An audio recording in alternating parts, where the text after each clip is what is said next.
Subscribe masuk surga. Like, komen cepat kaya.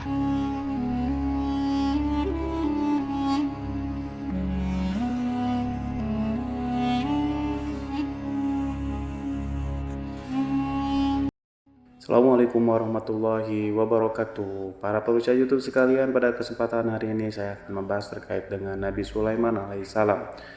Nah, Nabi Sulaiman alaihissalam adalah manusia terkaya sepanjang sejarah kehidupan manusia di muka bumi. Dalam beberapa kitab suci seperti Al-Quran, Alkitab, Injil, Nabi Sulaiman alaihissalam dijelaskan sebagai manusia terkaya yang pernah hidup di muka bumi. Tidak ada satupun manusia yang bisa mengalahkan total kekayaannya. Hingga hari kiamat tiba, nanti para arkeolog telah menemukan situs peninggalan sejarah Islam yang mengungkap total kekayaan lebih dari Nabi Sulaiman alaihissalam. Reis bin Yosef, seorang profesor dari Tel Aviv University, seorang peneliti, ia menyatakan bahwa 3000 tahun yang lalu Nabi Sulaiman alaihissalam diperkirakan memiliki kekayaan senilai 2,2 triliun US dollar. Apabila dikonversi dengan nilai mata uang dolar hari ini dan apabila dirupiahkan, maka nilainya setara dengan 32.891.870 triliun rupiah. Nilai itu berkali-kali lipat lebih banyak dari total kekayaan negara Indonesia yang hanya mencapai 11,454 triliun rupiah per 31 Desember 2021. Nabi Sulaiman AS memiliki beberapa mujizat, diantaranya dapat berbicara dengan bahasa binatang. Beliau dapat memerintahkan mereka untuk melakukan sesuatu. Beliau juga dapat mengendalikan besar kecilnya tekanan angin dan dapat mengatur ke arah mana angin akan menghembus. Sehingga dengan itu Nabi Sulaiman dapat memanfaatkan angin sebagai kendaraannya dan juga kendaraan tentaranya. Nabi Sulaiman juga bisa melunakkan besi dan membentuk menjadi pakaian perang yang anti tusukan, senjata tajam. Tapi Nabi Sulaiman memimpin para jin, mereka tunduk dan patuh pada Nabi Sulaiman. Tidak hanya itu, setan dan iblis laknatullah yang merupakan makhluk pembangkang dapat dibuat tunduk bertekuk lutut pada perintah-perintah Nabi Sulaiman. Bisa melakukan teleportasi, yaitu berpindah dari satu tempat ke tempat yang lainnya dalam waktu singkat. Peristiwa tersebut dibuktikan dengan pemindahan singgasana Ratu Bilqis atas perintah Nabi Sulaiman. Nabi Sulaiman juga dikenal sebagai raja yang adil dan bijaksana. Nabi Sulaiman diberkahi kecerdasan yang sangat luar biasa untuk menyatupadukan segenap kekuatan yang Allah berikan kepadanya. Ia mengelola dan membawa kerajaannya menjadi kekuatan raksasa yang tak terkalahkan di masanya. Dengan segenap kemampuan yang dimiliki, tentara Nabi Sulaiman adalah tentara terkuat di bumi tanpa ada yang menandinginya. Pertanyaan mendasar yang muncul kali ini adalah dari mana sumber kekayaan dan kekuatan Nabi Sulaiman alaihissalam? Untuk mendapatkan jawabannya dari pertanyaan itu, simak video ini sampai akhir. Sebelum itu, mari bantu channel ini untuk terus berkembang dengan cara subscribe dan nyalakan tanda loncengnya, juga like, komentar yang positif, berikan share juga pada video ini. Semoga bernilai amal jariah karena ikut mensiarkan kisah Islam pada masyarakat Islam dan dunia. Terima kasih. Bismillahirrahmanirrahim. Sesungguhnya kami benar-benar telah menaburkan ilmu kepada Daud dan Sulaiman. Keduanya berkata, segala puji bagi Allah yang melebihkan kami dari kebanyakan hamba-hamba yang mukmin. Sulaiman telah mewarisi Daud dan dia berkata, wahai manusia, kami telah diajari untuk memahami bahasa burung dan kami dianugerahi segala sesuatu. Sesungguhnya semua ini benar-benar karunia yang nyata. Quran Surat An-Naml ayat 15-16. Saudara-saudaraku yang dirahmati oleh Allah, pada ayat di atas disebutkan bahwa Sulaiman telah mewarisi Daud. Nabi Sulaiman mewarisi Nabi Daud dalam sisi kenabian dan kekuasaan, bukan mewarisi harta, karena para nabi tidak mewarisi harta. sebab sepeninggalan mereka harta para nabi menjadi sedekah bagi orang-orang yang ada di sekitar mereka, yaitu orang-orang fakir dan orang-orang yang membutuhkan, dan harta para nabi tidak dikhususkan bagi kalangan keluarganya. Rasulullah bersabda, kami para nabi tidak mewariskan. Nabi Sulaiman mewarisi kenabian dari Nabi Daud. Ini adalah hal yang jelas Allah telah memilihnya sebagai nabi dari Bani Israel. Begitu juga Allah telah memberinya kekuasaan kerajaan sehingga ia menjadi pemimpin Bani Israel. Barangkali sesuatu yang paling penting yang diwarisi oleh Nabi Sulaiman dari Nabi Daud adalah tradisi militer. Kemajuan militer yang dahsyat telah berpindah kepada Nabi Sulaiman. Nabi Daud sebenarnya adalah seorang pengembala kambing yang sangat miskin, tapi seiring dengan perjalanan waktu, ia menjadi komandan pasukan yang tiada tandingannya. Nabi Daud alaihissalam mengetahui bahwa kekuatan hakiki yang mengatur alam semesta adalah kekuatan Allah Subhanahu wa taala. Ketika Nabi Daud mengulurkan tangannya dan memegang potongan batu, lalu beliau melemparkannya dengan ketapelnya ke arah Jalut. Nah, kepala Jalut retak dan ambruk menghantam tanah. Ini sebagai bentuk demonstrasi kekuatan darinya. Kehadiran Nabi Daud mengubah pasukan Bani Israel di mana mereka sebelumnya lari jika berhadapan dengan musuh, maka kini keberadaan mereka mulai diperhitungkan di masa kehidupan Nabi Daud. Mengalami peperangan yang sangat banyak, tapi Al-Quran tidak menceritakan secara terperinci hal itu. Al-Quran adalah kitab dakwah di jalan Allah, bukan kitab sejarah. Al-Quran hanya menceritakan di dalam Quran surat ayat 20, dan kami kuatkan kerajaan Daud. Ayat tersebut berarti bahwa Nabi Daud belum pernah terkalahkan dalam peperangan yang diikutinya. Di samping dukungan yang Allah berikan kepadanya, juga pasukan dan rakyat di mana mereka adalah orang-orang yang bertauhid, menyerahkan diri kepada Allah. Allah SWT mengajarkan kepada Nabi Daud hal-hal yang menjadikan pasukannya memiliki keistimewaan yang dengannya mereka dapat mengalahkan pasukan-pasukan lain, pasukan-pasukan besar yang ada di bumi pada saat itu. Allah Subhanahu wa taala telah berfirman dalam Quran surat Saba ayat 10, dan kami telah melunakkan besi untuknya. Baju besi mungkin akan menjadi masalah dalam benak kita ketika orang-orang akan berperang. Baju besi cukup mengganggu gerakan mereka. Kita bisa membayangkan ketika ada dua orang berperang, salah satunya dapat bergerak bebas sementara yang lainnya tidak leluasa bergerak karena tertahan dengan pakaiannya. Namun dengan kekuasaan Allah, Nabi Daud dapat melunakkan besi dan membuat baju besi menjadi ringan yang mudah untuk digunakan.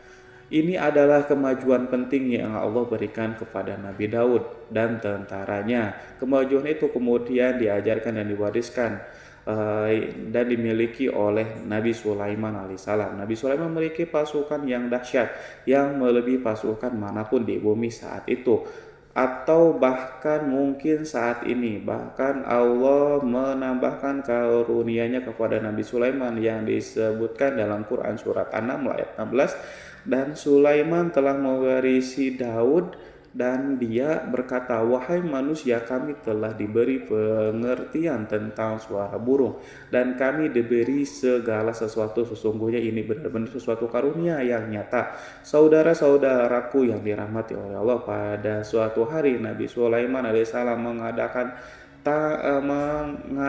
tangannya berdoa kepada Allah, antara hati Nabi dan Allah tidak ada penghalang, tidak ada jarak, tidak ada sekat waktu. Tak ada satu pun dari para nabi yang berdoa kepada Allah wali doanya pasti dikabulkan. Doa Nabi Sulaiman alaihissalam direkam di dalam Quran surat Shad ayat 35. Nabi Sulaiman berkata, ya Tuhanku, ampunilah aku, anugerahkanlah kepadaku kerajaan yang tidak dimiliki oleh seorang pun sesudahku. Nabi Sulaiman menginginkan dari Allah suatu kerajaan yang belum pernah diperoleh oleh siapapun setelahnya.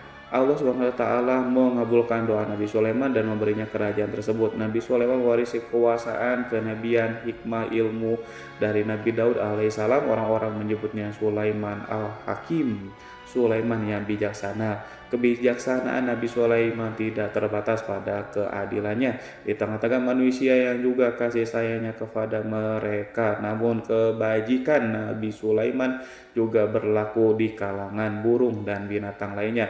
Nabi Daud juga mengenal bahasa burung, tetapi Nabi Sulaiman dapat berbicara dengan bahasa burung. Bahkan ia dapat menggantikannya sebagai pembantunya ketika Nabi Daud bertasbih, gunung-gunung dan burung-burung serta binatang buas ikut bertasbih bersamanya. Bahkan angin pun berhenti untuk mendengarkan tasbih itu. Sedangkan Nabi Sulaiman, Allah Subhanahu wa taala memberinya karunia lebih dari itu, di mana binatang-binatang buas tunduk padanya. Begitu juga angin dan burung. Saudara-saudaraku yang dirahmati oleh Allah, Nabi Sulaiman alaihissalam mampu mendengarkan bisikan semut yang berbicara kepadanya kepada sesamanya. Mereka bahkan ia mampu memerintahkan semut tersebut sehingga semut itu menjadi taat pada perintah pasukan Nabi Sulaiman.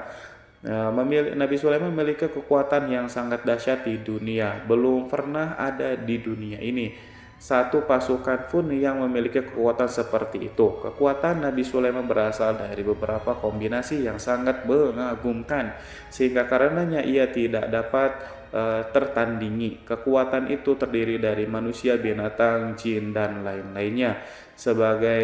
Sebagainya kita mengetahui bahwa jin adalah makhluk Allah dan manusia tidak mampu melihatnya atau menghadirkannya atau meminta pertolongan kepadanya. Sedangkan Nabi Sulaiman telah diberi Allah suatu kemampuan untuk menundukkan jin, memperkerjakan mereka sebagai tentara di tengah-tengah peperangan. Bahkan ia mampu menjadikan mereka sebagai pekerja-pekerja kasar di kerajaannya saat tidak ada peperangan. Maka karena itu ketika ada pasukan lain yang mencoba melawan pasukan Nabi Sulaiman, mustahil mereka akan mendapatkan kemenangan.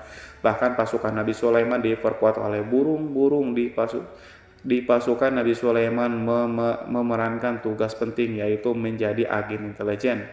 Kita mengetahui bahwa peran informasi saat peperangan adalah hal yang penting, dan informasi tersebut pasukan dapat mengetahui keadaan lawannya. Demikian peranan burung pada pasukan Nabi Sulaiman.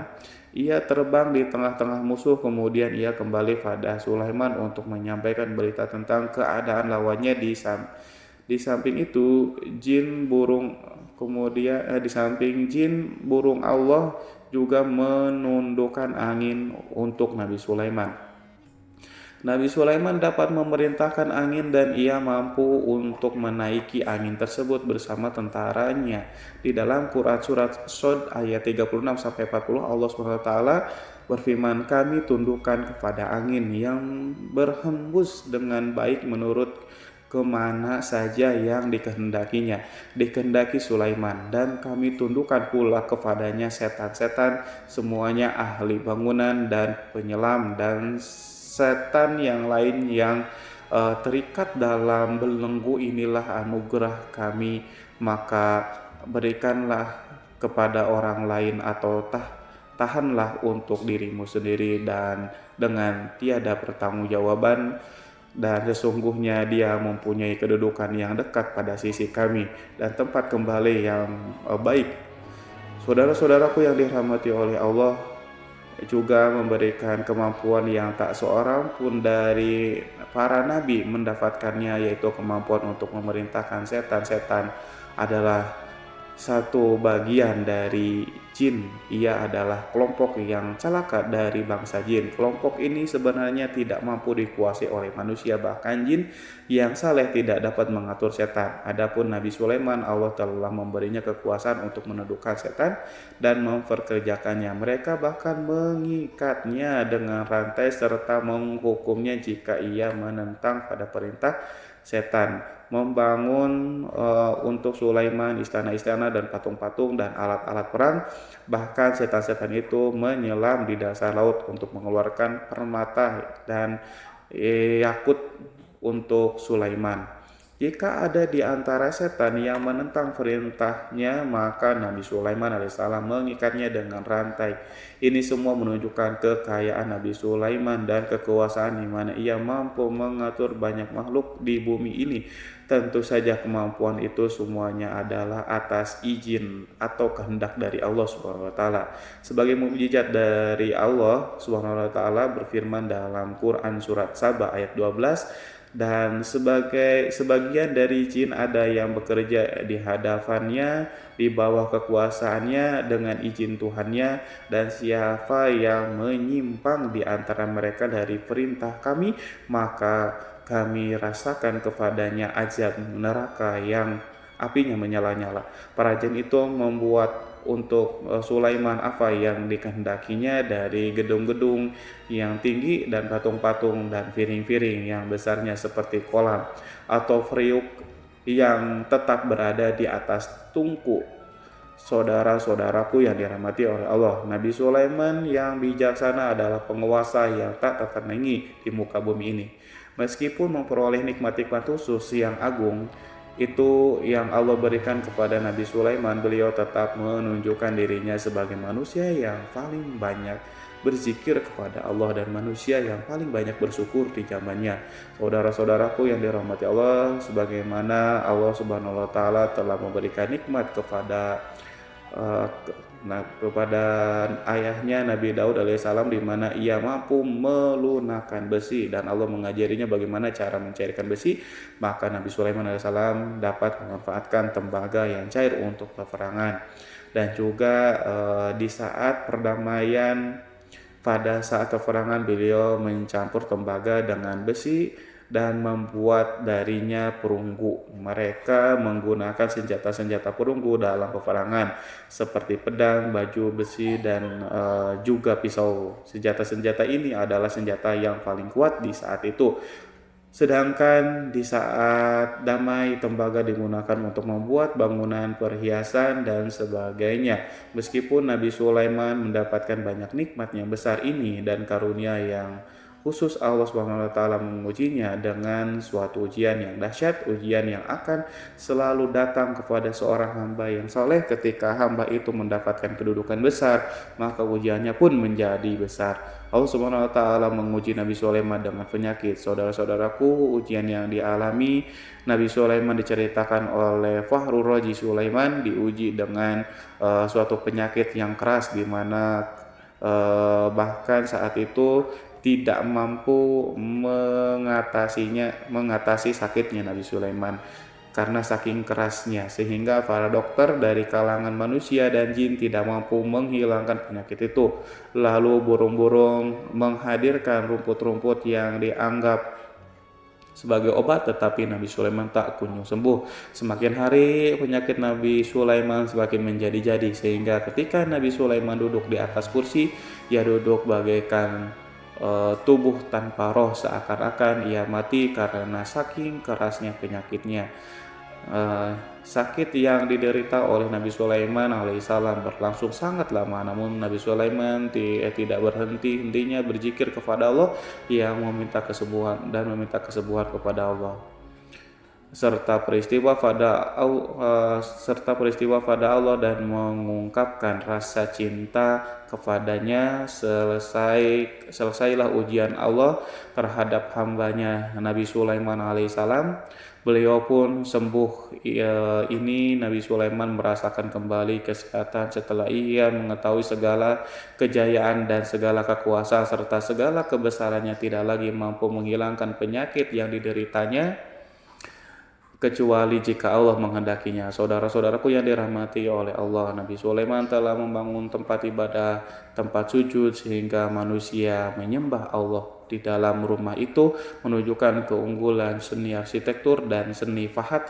Orang-orang yang membangun rumah itu berjumlah puluhan ribu orang. Tentu setiap kelompok dari mereka memiliki pekerjaan masing-masing. Di antaranya mereka ada yang mencairkan tembaga, di antara mereka ada yang tukang pahat, ada juga tukang ukir, ada juga membelah batu, ada juga yang memotong-motong kayu. Ada yang mendatangkan rumput-rumput dari Lebanon, ada juga yang mendatangkan emas dan menjadikannya lempengan-lempengan yang mengkilat untuk menutupi kayu, untuk melapisi dinding. Bahkan dari golongan jin pun membantu membangun rumah tersebut. Tentu sebagai perintah dan bimbingan Nabi Sulaiman, mereka membuat patung-patung yang besar, membuat bejana yang besar untuk tempat makan para tentara dan pekerja, yaitu bejana seperti gunung. Karena saking beratnya dan besarnya, mereka juga membuat tempat-tempat minum yang besarnya seperti kolam. Nabi Sulaiman mengawasi para pekerja dan juga mengurusi masyarakatnya, di mana beliau mengenali program mereka dan berusaha memecahkan. Beliau juga mengawasi pasukannya dari kalangan binatang dan burung. Beliau mengetahui apakah ada sesuatu di antara mereka yang tidak datang, tidak hadir, di mana ia pergi, serta mengapa ia pergi. Nabi Sulaiman menguasai pengetahuan itu. Semua Nabi Sulaiman bukan hanya mengetahui problem tentaranya dari kalangan manusia dan juga tentaranya dari kalangan burung, namun ia juga menunjukkan kasih sayang terhadap semut, di mana beliau mendengar bisikan dan tidak suka untuk menginjakkan.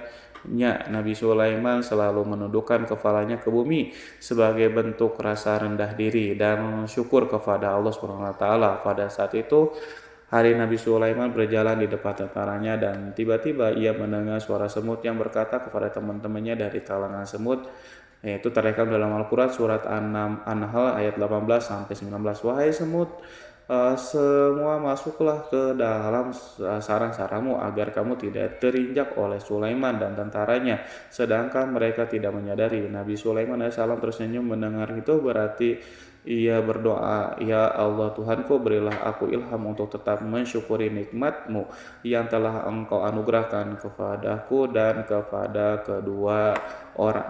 orang tuaku, ibu bapakku, dan untuk mengerjakan amal saleh yang Kau ridhoi, dan masuklah aku ke dalam rahmat-Mu dan dalam golongan hamba-hamba-Mu yang saleh. Saudara-saudaraku yang dirahmati Allah, meskipun Nabi Sulaiman mendapatkan kekuasaan dan memiliki tentara yang besar, namun beliau menunjukkan kasih sayang terhadap bangsa semut. Beliau mendengarkan fisiknya dan melihat semut yang ada di depannya. Oleh karena itu ia tak mungkin baginya untuk menginjak golongan semut itu.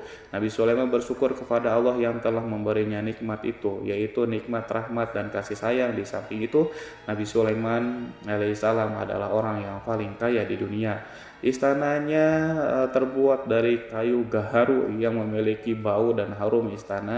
Istananya terbuat dari emas dan terkadang dari kristal. Beliau juga memiliki kursi besar yang terbuat dari emas dan permata.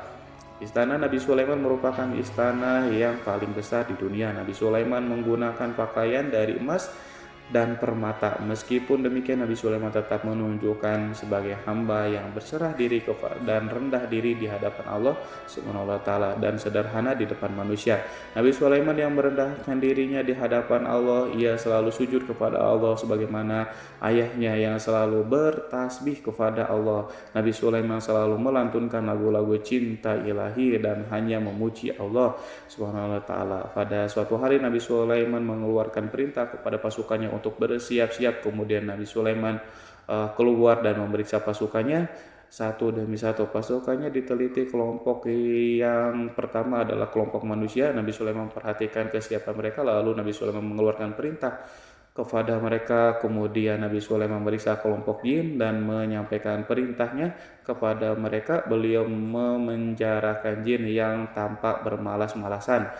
Saat beliau saat bekerja lalu beliau memeriksa binatang dan berkata kepada mereka, apakah mereka sudah makan dengan baik? Apakah mereka tidur dengan nyenyak? Apakah ada yang mengadu pada mereka misalnya karena penyediaan sesuatu atau karena makanan yang tidak layak? Apakah di sana ada yang sakit dan lain sebagainya? Semuanya diperiksa oleh Nabi Sulaiman. Ketika Nabi Sulaiman merasa puas dengan semuanya, Nabi Sulaiman memasuki tenda tempat berkumpulnya para burung. Nabi Sulaiman alaihissalam kemudian memasuki tenda tersebut dan mengamati keadaan di sekitarnya sehingga beliau mengetahui bahwa ada satu burung yang tidak hadir, yaitu burung hudhud. Nabi Sulaiman alaihissalam kemudian berkata kepada yang diabadikan dalam surat An-Naml ayat 20, mengapa aku tidak melihat burung hudhud? Burung-burung yang lainnya tampak terdiam sebagai penghormatan dan mereka mendengarkan apa yang dikatakan pemimpin mereka Nabi Sulaiman. Nabi Sulaiman mengarah ke pandangannya pada semua burung dan tidak menemukan burung hudud di antara mereka. Tak seekor burung pun yang mengetahui keberadaan burung hudud. Absen pada apel wajib kali ini, Nabi Sulaiman memulai menampakkan kemarahannya. Apakah dia termasuk yang tidak hadir? Tiba-tiba seekor burung kecil memberanikan diri untuk berkata kepada Nabi Sulaiman, wahai Nabi yang mulia, seharusnya hudud ada bersamaku kemarin untuk melaksanakan tugas penyelidikan. Ia adalah pemimpin misi itu, namun burung hudhud belum datang. Oleh karena itu aku tidak pergi bersamanya. Burung itu tampak gemetar karena Nabi Sulaiman bahwa hudhud tidak hadir dan tidak seorang pun mengetahui kemana ia pergi. Hudhud pergi tanpa terlebih dahulu meminta izin kepada Nabi Sulaiman dan tidak memberitahu kemana keberadaannya. Dalam keadaan marah, Nabi Sulaiman berkata, sesungguhnya aku benar-benar akan mengazabnya dengan azab yang keras atau benar-benar menyembelihnya kecuali jika ia benar-benar datang kepadaku dengan alasan yang jelas. Kawanan burung-burung mengetahui bahwa Nabi Sulaiman sedang marah dan telah menetapkan untuk menyiksa burung hudhud atau menyembelihnya atau justru memaafkan dengan syarat ia datang dengan membawa alasan yang dapat menyelamatkan, atau dengan kata lain burung hudhud dapat memastikan bahwa ia melaksanakan tugas yang penting. Nabi Sulaiman menunjukkan kemarahannya yang besar sehingga siapapun merasa takut pada Nabi Sulaiman marah, maka kemarahannya akan membelah kebenaran. Kemudian beliau dapat melaksanakan ancaman dengan cara yang mudah. Seekor burung tanpa gemetar ketakutan melihat kemarahan Nabi Sulaiman. Lalu beliau mengeluarkan tangannya ke burung itu dan memegang kepalanya sehingga burung itu pun merasa tenang dan merasa takutnya hilang. Nabi Sulaiman kemudian pergi dari tempat burung dan menuju istananya. Nabi Sulaiman masih memikirkan keadaan burung hudhud. Seharusnya burung hudhud menjadi bagian penting dari badan intelijen. Apakah ia pergi untuk menyingkap sesuatu atau apakah ia pergi hanya untuk bermain-main? Nabi Sulaiman alaihissalam telah memperhatikan dan mengetahui bahwa burung hudhud adalah seekor burung yang cerdik dan juga fasih berbicara. Terkadang Nabi Sulaiman mendapati burung hudhud sedang bermain-main dan menunda-nunda pekerjaannya. Namun ketika Nabi Sulaiman melihatnya, burung hudhud memahami bahwa perbuatannya tidak benar sebab ia tidak boleh menyampur adukan antara waktu serius dan waktu bermain. Tidak lama setelah itu burung tiba-tiba di tempat para burung-burung yang lain berkata kepadanya, wahai Hud, pergilah engkau ke tempat Nabi Sulaiman. Jika ia mengetahui bahwa engkau telah sampai, jiwamu benar-benar terancam. Mendengar itu burung hudhud segera beranjak. Ia terbang menemui Nabi Sulaiman. Pada waktu itu Nabi Sulaiman sedang duduk bersama tentaranya yang lain. Burung hudhud berdiri. Ia telah mencanangkan untuk memulai pembicaraan dengan Nabi Sulaiman. Sebelum Nabi Sulaiman banyak bertanya kepadanya kemana dia pergi, ia berbagi sebagai bukti bahwa hudhud telah melaksanakan sesuatu tugas yang penting. Dalam Quran surat An-Nahl ayat 22, burung hudhud telah berbicara, aku telah mengetahui sesuatu yang kamu belum mengetahuinya, dan kubawa kepadamu dari negeri Sabah untuk berita penting yang diyakini seakan-akan burung hudhud hendak berkata, aku adalah hudhud yang miskin, tapi aku mengetahui apa yang tidak engkau ketahui, dan aku datang kepadamu dari kerajaan Sabah dengan membawa berita yang sangat penting. Nabi Sulaiman nampak terdiam. Ia menunggu hudhud menyelesaikan kisah yang tertulis dalam Quran surat An-Naml ayat 23-24. Hudhud berkata, sesungguhnya aku menjumpai seseorang wanita yang memerintah mereka dianugerahi segala sesuatu serta mempunyai singgasana yang sangat besar. Aku mendapati dia dan kaumnya menyembah matahari selain Allah, dan setan telah menjadikan mereka memandang indah perbuatan-perbuatan mereka, lalu menghalangi mereka dari jalan Allah sehingga mereka tidak mendapatkan petunjuk. Burung hudhud diam sejenak dan Nabi Sulaiman merasa bahwa hudhud menunjukkan kefasihan lisannya dan berbicara dengan baik kepadanya. Nabi Sulaiman berkata dalam Quran surat An-Nahl ayat 27 sambil menunjukkan senyum manisnya di wajah Nabi Sulaiman berkata, akan kami lihat apakah kamu benar wahai hudhud, ataukah kamu termasuk orang-orang yang berdusta. Seakan-akan burung hud ingin mengatakan aku tidak Diamnya Sulaiman membuat takut sehingga burung hudhud terdiam. Nabi Sulaiman terdiam karena berpikir, lalu ia memutuskan sesuatu. Setelah itu beliau mengangkat kepala lainnya dan meminta secari kertas dan pena. Nabi Sulaiman menulis surat singkat dan menyerahkannya kepada hudhud serta memerintahkan kepadanya dalam Quran surat An-Nahl ayat 24, pergilah dengan membawa suratku ini, lalu jatuhkanlah kepada mereka, kemudian berpalinglah dari mereka, lalu perhatikanlah apa yang mereka bicarakan. Al-Quranul Karim hanya ceritakan dalam Quran surat An-Naml bagaimana perginya hudhud dan bagaimana ia menyerahkan surat itu. Lalu Al-Quran langsung menyebutkan keadaan kerajaan Balqis yang saat itu ia sedang membaca surat tersebut di depan para pembesar kerajaannya dan para menterinya dalam Quran surat An-Naml ayat 29-31. Berkatalah Bilqis, wahai pembesar-pembesar, sesungguhnya telah dijatuhkan kepadaku sebuah surat yang mulia. Sesungguhnya surat ini dari Sulaiman, dan sesungguhnya isinya dengan menyebut nama Allah yang Maha Pengasih lagi Maha Penyayang, bahwa janganlah kalian berlaku sombong terhadapku dan datanglah kepadaku sebagai orang-orang yang berserah diri. Saudara-saudaraku yang dirahmati Allah, dalam surat itu Nabi Sulaiman disebutkan hendaklah mereka menyerahkan diri dan tunduk kepada perintah Sulaiman. Nabi Sulaiman memerintahkan agar mereka meninggalkan penyembahan terhadap matahari. Nabi Sulaiman tidak mempersoalkan akidah mereka dan tidak memuaskan mereka dengan apapun. Nabi Sulaiman hanya memerintahkan bahwa ia berada di atas kebenaran, bukankah ia didukung kekuatan yang berlandaskan keyakinan dan dimilikinya. Nabi Sulaiman hanya memerintahkan mereka agar tunduk dan patuh kepadanya. Ratu Saba menyampaikan surat tersebut di tengah-tengah kaumnya.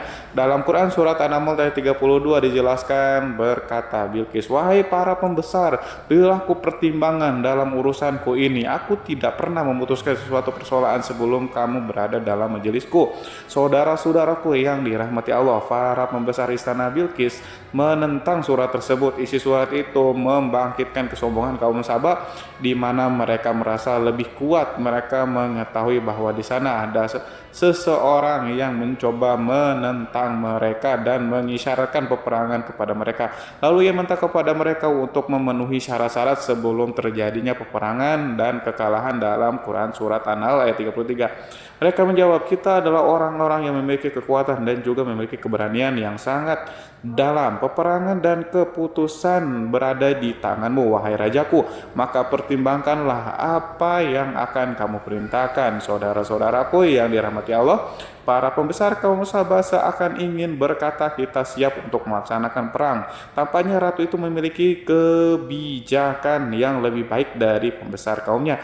Surat Sulaiman itu membuatnya berpikir lebih jernih dan lebih berhati-hati. Ia berusaha sebisa mungkin menghindari peperangan. Ratu itu berpikir dalam tempo yang lama. Nama Sulaiman tidak diketahuinya dan ia pun belum pernah mendengarnya. Oleh karena itu ratu kaum Sabah tidak mampu mengetahui dan mendeteksi seberapa besar kekuatan Nabi Sulaiman.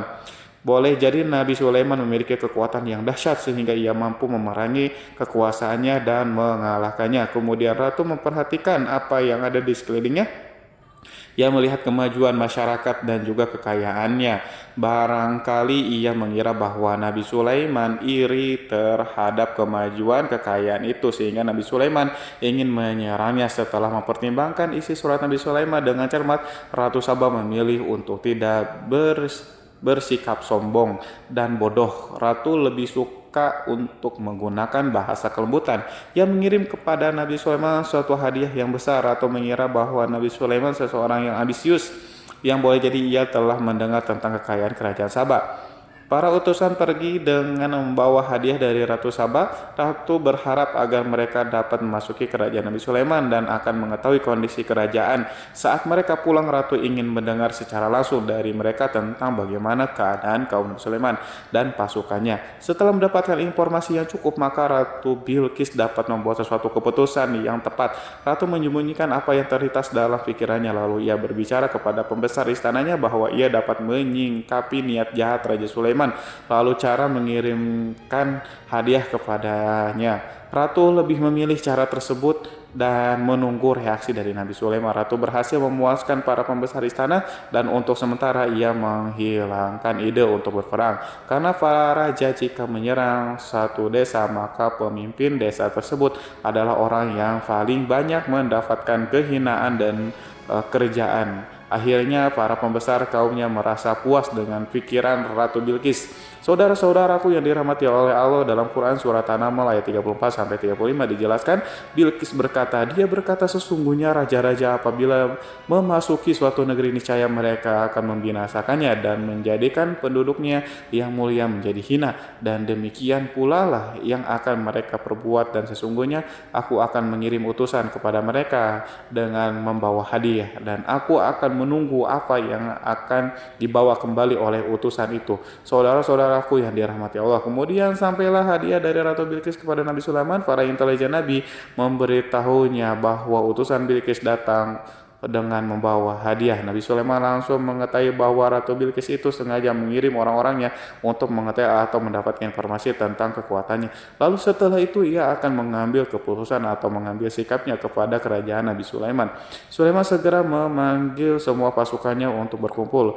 Utusan Bilqis segera memasuki istana. Nabi Sulaiman yang dipenuhi dengan pasukan besar yang bersenjata melihat itu, utusan Ratu Bilqis tercengang dan ia terkejut ketika mereka melihat kekayaan yang mereka bawa tidak ada apa-apanya dibandingkan apa yang ada di sana.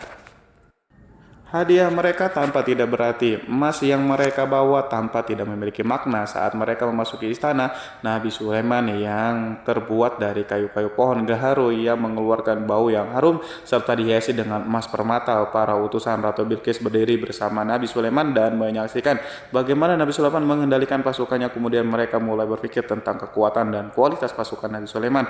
Betapa kagetnya mereka ketika melihat di tengah-tengah pasukan itu terdapat singa, burung, dan tentara dari kalangan manusia yang mampu terbang.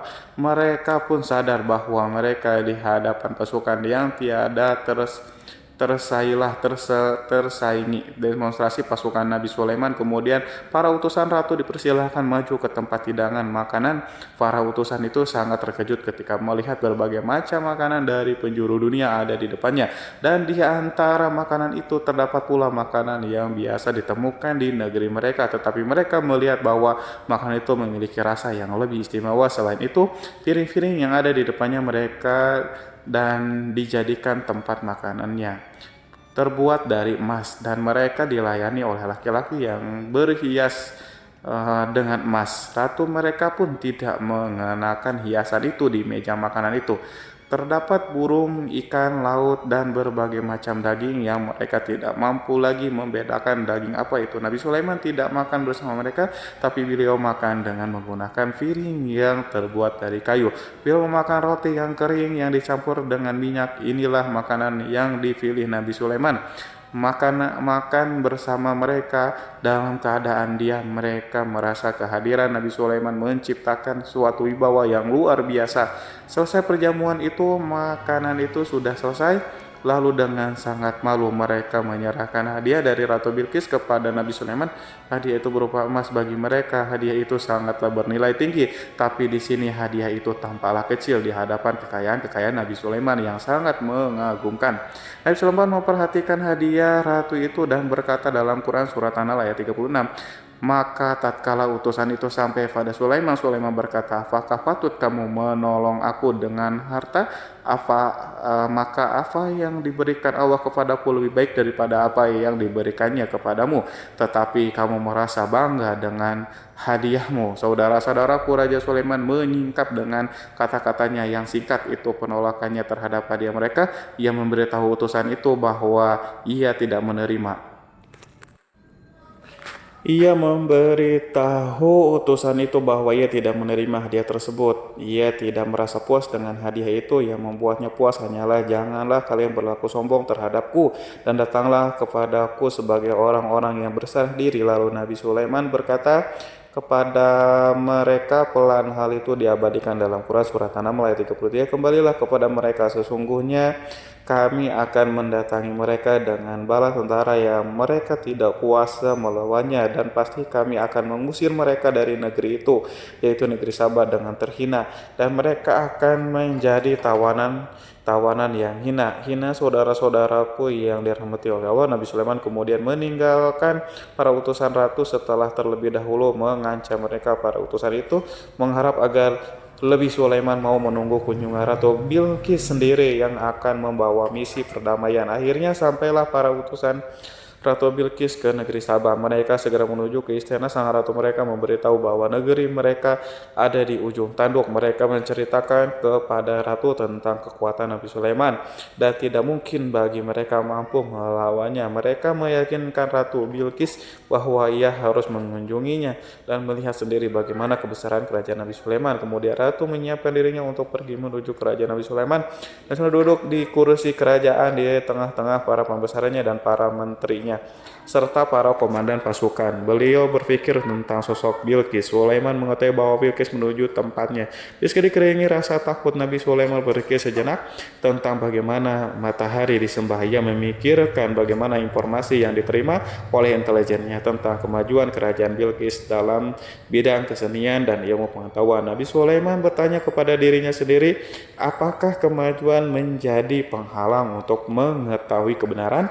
Apakah ratu itu gembira dengan kekuatan yang dicapainya, dan ia membayangkan bahwa kekuatannya adalah segalanya dengan kemajuan yang dimilikinya. Nabi Sulaiman ingin membuat kejutan agar ratu mengetahui bahwa Islam yang diyakini oleh Nabi Sulaiman adalah satu-satunya yang mampu mendatangkan kemajuan dan kekuatan yang hakiki, sehingga ia dapat membandingkan antara keyakinannya dalam menyembah matahari beserta kemajuan yang mencapainya dengan keyakinan Nabi Sulaiman juga beserta kemajuan yang diraihnya. Saudara-saudaraku yang dirahmati oleh Allah, para mata-mata Nabi Sulaiman telah memberitahu bahwa hal yang sangat disegani dan dikagumi oleh kaum Bilqis adalah kerajaan Sabah, yaitu singgasana Raja Bilqis. Singgasana itu terbuat dari emas dan batu mulia. Singgasana tersebut dijaga oleh penjaga yang sangat disiplin, di mana mereka tidak pernah lalai sedikit pun. Oleh karena itu sangat tepat apabila Nabi Sulaiman menghadirkan singgasana di sini di kerajaannya, sehingga ketika ratu tiba maka ia dapat duduk di atasnya. Nabi Sulaiman ingin membuat kejutan kepadanya dan menunjukkan bahwa kemampuannya tersebut yang berlandaskan pada keislaman. Nabi Sulaiman melakukan yang demikian itu dengan harapan agar si ratu tunduk kepadanya. Ide itu terlintas dalam diri Nabi Sulaiman, lalu ia mengangkat kepalanya dan menoleh kepada anak buahnya. Hal itu diabadikan dalam Quran surat An-Naml ayat 36. Wahai para pembesar-pembesar, siapakah di antara kalian yang sanggup membawa singgasananya kepadaku sebelum mereka datang kepadaku? Sebagai orang-orang yang berserah diri, saudara-saudaraku, perhatikanlah ungkapan pikiran Nabi Sulaiman tersebut. Semua pemikirannya berkisar tentang keislaman para penyembah matahari, tentang bagaimana beliau dapat memberikan petunjuk kepada mereka di jalan Allah. Yang pertama menjawab pertanyaan Nabi Sulaiman adalah jin Ifrit dari kalangan jin yang Allah telah menundukkan mereka kepada Nabi Sulaiman. Dalam dalam Quran surah Al-Rahman ayat 39 berkata Ifrit yang cerdik dari golongan jin, aku akan datang kepadamu dengan membawa singgasana itu kepadamu sebelum kamu berdiri dari tempat dudukmu. Sesungguhnya aku benar-benar kuat untuk membawanya lagi. Dapat dipercaya Nabi Sulaiman berdiri dari tempat duduknya setelah 1 jam atau 2 jam, namun jin itu berjanji kepadanya untuk menghadirkan singgasana Bilqis. Sebelum itu istana Nabi di Palestina, sedangkan istana Bilqis terletak di Yaman. Antara singgasana tersebut dengan singgasana Nabi Sulaiman berjarak lebih dari ribuan mil. Barangkali pesawat yang cepat sekalipun yang kita kenal hari ini tidak akan mampu membawa dan mendatangkan di istana itu dalam waktu 1 jam. Tetapi masalahnya di sini berhubungan dengan kekuatan jin yang serba misterius. Nabi Sulaiman alaihissalam tidak mengomentari sedikit pun terhadap apa yang dikatakan oleh Ifrit dari golongan jin. Tampaknya ia menunggu tanggapan lain yang mampu menghadirkan singgasana Bilqis yang lebih cepat dari jin. Nabi Sulaiman menoleh kepada seseorang di sana yang duduk di atas naungan. Hal itu diceritakan dalam Quran surat An-Naml ayat 40. Berkatalah seorang yang mempunyai ilmu dari Alkitab, aku akan membawa singgasana itu kepadamu sebelum matamu berkedip. Maka tatkala Sulaiman melihat singgasana itu terletak di hadapannya, ia pun berkata, ini termasuk karunia Tuhanku untuk mencoba aku.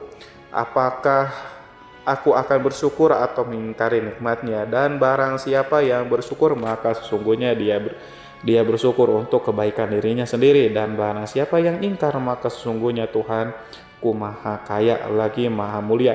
Saudara-saudaraku, belum lama seseorang yang mempunyai ilmu Alkitab itu menyatakan kalimatnya sehingga singgasana itu tiba-tiba ada di depan Nabi Sulaiman yang mampu menghadirkan singgasana itu lebih cepat atau lebih sedikit dari kedipan mata. Ketika mata itu tertutup dan terbuka, Al-Quranul Karim tidak menyingkap kepribadiannya. Seseorang yang menghadirkan singgasana itu Al-Quran hanya menggarisi bahwa orang itu mempunyai ilmu dari Alkitab. Al-Quran tidak menjelaskan kepada kita apakah ia seorang malaikat atau manusia atau jin atau Al-Quranul Karim sepertinya ingin menyembunyikan identitas orang tersebut. Al-Quran sengaja tidak menyingkap hakikat kitab yang dimaksud. Saudara-saudaraku yang dirahmati Allah, setelah melintas singgasana itu, Nabi Sulaiman bersyukur kepada Allah. Ia mulai memperhatikan singgasana sang ratu. Singgasana tersebut merupakan simbol pembangunan dan juga kemajuan, tetapi tampaknya ia hanya sesuatu yang biasa saja jika dibandingkan dengan kekuatan dan kekuasaan. Khawatir kebesaran ciptaan yang dibuat oleh manusia dan jin di kalangan Nabi Sulaiman memikirkan dalam tempo yang sangat lama singgasana Ratu Bilqis itu. Kemudian beliau memerintahkan agar singgasana itu diperbaiki sehingga saat Ratu Bilqis datang, lebih Sulaiman akan memujinya. Apakah Ratu Bilqis dapat mengenali singgasananya ataukah tidak? Di dalam Al-Quran surat An-Naml ayat 21 Nabi Sulaiman berkata, ubahlah baginya singgasana maka kita akan melihat apakah dia mengenal ataukah dia termasuk orang-orang yang tidak mengenalnya. Saudara-saudaraku yang dirahmati Allah, Sulaiman memerintahkan agar dibangun istana yang akan digunakan untuk menyambut Ratu Bilqis.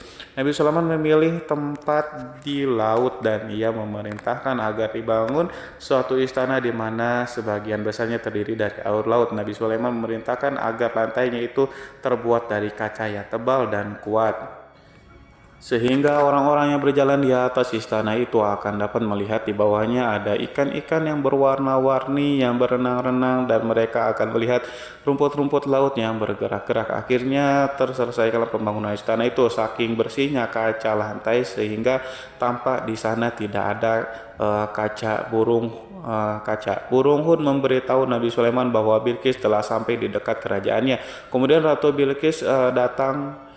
Al-Quran tidak menyebutkan keadaan Nabi Sulaiman saat menyambut Bilqis, namun Al-Quran menunjukkan dua sikap Ratu Bilqis. Pertama, bagaimana sikap Bilqis ketika pertama kali melihat singgasananya yang datang mendahulunya, padahal ia telah meninggalkannya pengawalnya untuk tetap setia menjaga singgasananya.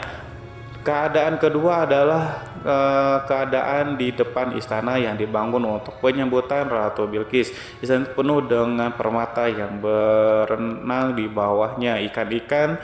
Dalam Quran surat An-Nahl ayat 42 dijelaskan, dan ketika Bilqis datang ditanyakanlah kepadanya, serupa inikah singgasanamu Bilqis? Menjawab seakan-akan singgasana ini adalah singgasanaku. Kami telah diberi pengetahuan sebelumnya dan kami adalah orang-orang yang berserah diri.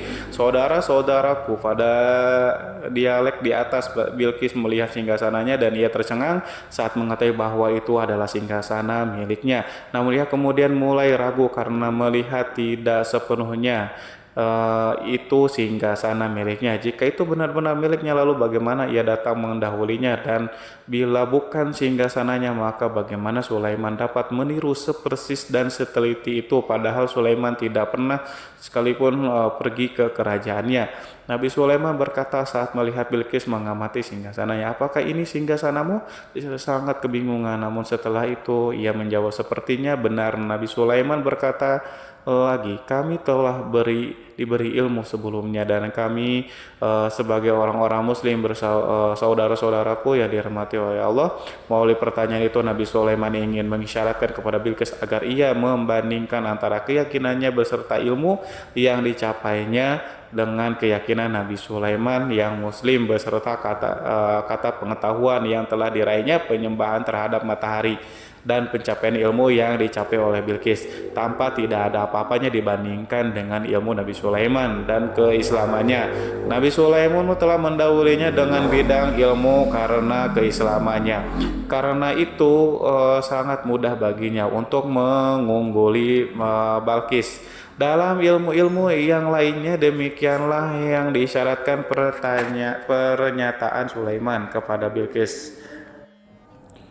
Sahabat itu mengetahui bahwa ini adalah singgasananya, di mana singgasana itu datang lebih dulu daripada dirinya. Beberapa bagian darinya telah diubah saat Bilqis masih di dalam perjalanan menuju ke tempat Nabi Sulaiman. Ia berpikir kemampuan apa yang dimiliki oleh Nabi Sulaiman. Ratu Bilqis tercengang melihat apa yang disaksikannya yang berupa buah dari keimanan Nabi Sulaiman dan hubungannya dengan Allah SWT. Sebagaimana Bilqis juga tercengang ketika melihat kemajuannya di bidang ilmu pembangunan, seni, dan ilmu-ilmu yang lainnya. Maka ia lebih kagum lagi saat melihat hubungan yang kuat antara keislaman Nabi kiriman dengan ilmunya serta kemajuan yang diraihnya. Dalam Quran surat An-Naml ayat 84 dijelaskan, dan apa yang disembahnya selama ini selain Allah mencegahnya untuk melahirkan keislamannya, karena sesungguhnya ia terdahulu termasuk orang-orang yang kafir. Saudara-saudaraku yang dirahmati Allah, tergoncanglah dalam benak Bilqis ribuan hal yang melihat keyakinan kaumnya runtuh di hadapan Nabi Sulaiman yang menyadari bahwa matahari yang disembahnya hanya merupakan ciptaan Allah, di mana ia menggerakkannya untuk hamba-hambanya. Lalu terbitlah matahari, kebenaran di dalam dirinya atau hatinya diterangi oleh cahaya baru yang tidak akan tenggelam seperti tenggelamnya matahari. Masa keislamannya hanya menunggu waktu saja. Ratu Bilqis memilih waktu yang tepat untuk mengumumkan keislamannya. Allah SWT berfirman dalam Quran surat An-Naml ayat 44, dikatakan kepadanya, masuklah ke dalam istana. Maka tatkala ia melihat lantai istana itu, dikiranya kolam air yang besar dan disingkapnya dua betisnya.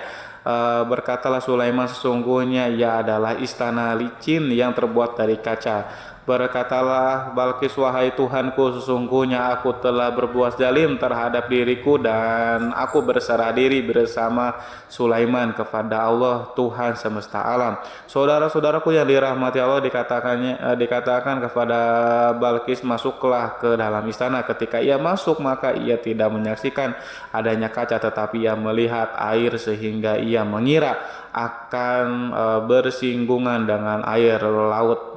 Lalu ia ia menyingkapkan sedikit bajunya agar bajunya tidak basah, Nabi Sulaiman mengingatkan tanpa melihatnya agar ia tidak khawatir terhadap pakaiannya karena pakaiannya tidak akan basah sebab di sana tidak ada air, itu sekedar kaca yang halus yang saking halusnya sehingga ia tidak tampak pada kesempatan itu Balkis mengumumkan keislamannya yang mengakui kelaliman dirinya dan ia menyatakan menyerahkan diri kepada Nabi Sulaiman dan kepada Allah Tuhan semesta alam. Lalu kaumnya pun mengikutinya dan mereka tidak memeluk Islam. Balkis menyadari ia berhadapan dengan penguasa yang terbesar di bumi dan salah satu Nabi Allah yang mulia. Untuk pertama kalinya wajah Sulaiman tampak dihiasi dengan senyuman yang menunjukkan kepuasannya sejak Balkis mengunjunginya. Demikianlah Sulaiman mewujudkan kejayaan yang hakiki dan menyebarkan cahaya Islam di muka bumi. Saudara-saudaraku, Al-Quran tidak menyebutkan kisah Balkis setelah keislamannya. Para ahli tafsir mengatakan bahwa ia menikah dengan Nabi Sulaiman. Selain itu, ada yang mengatakan bahwa ia menikah dengan salah satu orang dekat Nabi Sulaiman. Ada juga yang mengatakan bahwa sebagai raja Habasyah adalah keturunan dari buah perkawinan ini. Wallahu alam bishawab. Saudara-saudaraku yang dirahmati Allah, Nabi Sulaiman hidup di tengah-tengah kejayaan dan kemuliaan di bumi. Kemudian Allah menetapkan kematian untuknya sebagaimana kehidupan. Sulaiman berada di puncak kemuliaan dan kejayaan yang penuh dengan keajaiban yang luar biasa. Maka kematiannya pun merupakan tanda-tanda kebesaran Allah yang penuh dengan keajaiban. Demikianlah bahwa kematiannya sesuai dengan kehidupannya, sesuai dengan kejayaannya. Allah berfirman tentang kematian Sulaiman di dalam Al-Quran surat Sab ayat 14. Maka tatkala kami telah menetapkan kematian Nabi Sulaiman, tidak ada yang menunjukkan kepada mereka kematiannya itu kecuali rayap yang memakan tongkatnya. Maka tatkala ia telah tersungkur, taulah jin bahwa kalau sekiranya mereka mengetahui yang gaib, tentulah mereka tidak akan tetap dalam siksa yang menghinakan. Saudara-saudaraku yang kemampuan Nabi Sulaiman untuk menundukkan jin dan mempekerjakan mereka serta hubungan mereka dengannya, semua itu menimbulkan fitnah di tengah-tengah manusia dalam hal tertentu, dan kematian Nabi Sulaiman merupakan batasan jawaban terhadap fitnah ini. Kami tidak mengetahui siapa yang mengklaim bahwa jin mengetahui hal yang gaib, apakah itu setan yang terkutuk atau jin yang bodoh atau manusia yang tertipu. Kami tidak mengetahui siapa yang bertanggung jawab terhadap tersebarnya isu yang keliru ini. Yang kita tahu adalah bahwa hal tersebut adalah mempengaruhi sebagian manusia dan jin. Barangkali manusia berkata kepada diri mereka, selama jin melakukan perbuatan yang luar biasa ini, maka apa gerangan yang menjadikan mereka tidak mengetahui hal yang gaib? Manusia itu lupa bahwa kunci kegaiban berada di tangan Allah. Masalah ilmu gaib tidak akan mampu dikuasai oleh jin, manusia, para nabi, dan semua makhluk. Hanya Dia yang mengetahui, dan manusia yang diberitahu hanya sedikit. Sekali lagi, saudara-saudaraku yang dirahmati Allah, seakan-akan Allah telah merencanakan bahwa kematian Sulaiman bertujuan untuk menghancurkan pemikiran itu, yaitu pemikiran bahwa jin mengetahui hal-hal yang gaib. Jin bekerja untuk Nabi Sulaiman selama beliau hidup, dan tatkala beliau meninggalkan maka tugas mereka menjadi bebas. Nabi Sulaiman meninggal tanpa diketahui oleh jin sehingga mereka tetap bekerja untuknya. Mereka tetap mengabdi kepada Sulaiman. Seandainya mereka mengetahui hal yang gaib, niscaya mereka tidak meneruskan pekerjaannya. Mereka, saudara-saudaraku, pada suatu hari Nabi Sulaiman memasuki mihrabnya untuk itikaf, ibadah dan beribadah kepada Allah. Tak seorang pun yang berani mengganggu khalwatnya di mihrab itu. Mihrab Sulaiman terletak di puncak gunung dan dindingnya terbuat dari permata. Pada suatu hari Nabi Sulaiman duduk bersandar pada tongkatnya yang tampak tenggelam dalam tafakur. Beliau berzikir kepada Allah hingga rasakan untuk menguasainya. Lalu setelah itu malaikat maut menemuinya di mihrabnya. Nabi Sulaiman pun meninggal, beliau bersandar pada tongkatnya. Jin melihatnya dan mengira bahwa beliau sedang sholat sehingga mereka pun terus melanjutkan pekerjaannya. Berlalulah hari-hari yang panjang, kemudian datanglah rayap itu, yaitu semut kecil yang memakan kayu. Hewan itu mulai memakan tongkat Nabi Sulaiman. Rayap itu tampak lapar. Sebagian dari tongkat Nabi Sulaiman dimakan beberapa hari oleh rayap. Itu ketika yang dimakan semakin bertambah, maka tongkat itu pun menjadi rusak dan kemudian jatuh dari tangan Nabi Sulaiman alaihissalam. Tubuh mulia itu kehilangan pertimbangan dan kemudian jatuh terhempas di bumi. Tatkala tubuh suci itu tersungkur, maka manusia segera menuju ke arahnya. Mereka menyadari dan mengetahui bahwa Nabi Sulaiman telah meninggal dalam waktu yang lama. Jin menyadari bahwa mereka tidak mengetahui hal yang gaib dan manusia pun mengetahui hal yang hakikatnya. Ini seandainya jin mengetahui hal yang gaib, niscaya ia tidak akan meneruskan siksa yang hina. Mereka tidak akan bekerja kepada Sulaiman. Demikianlah Nabi Sulaiman alaihissalam meninggal dalam keadaan duduk dan salat timiranya. Lalu berita itu tersebar bagaikan api di bumi. Manusia, burung, dan binatang buas mengantarkan jenazah Nabi Sulaiman. Sekawanan burung tanpa sedih dan menangis. Semua makhluk bersedih. Akhirnya tak seorang pun mengetahui bahwa burung di bumi meninggal. Meninggal seorang yang memahami pembicaraan burung, binatang-binatang, jin, dan yang lainnya. Sebagian burung-burung itu berkata betapa beratnya kehidupan di tengah orang-orang yang tidak mengetahui pembicaraan kita. Wallahu a'lam bishawab. Wassalamualaikum warahmatullahi wabarakatuh.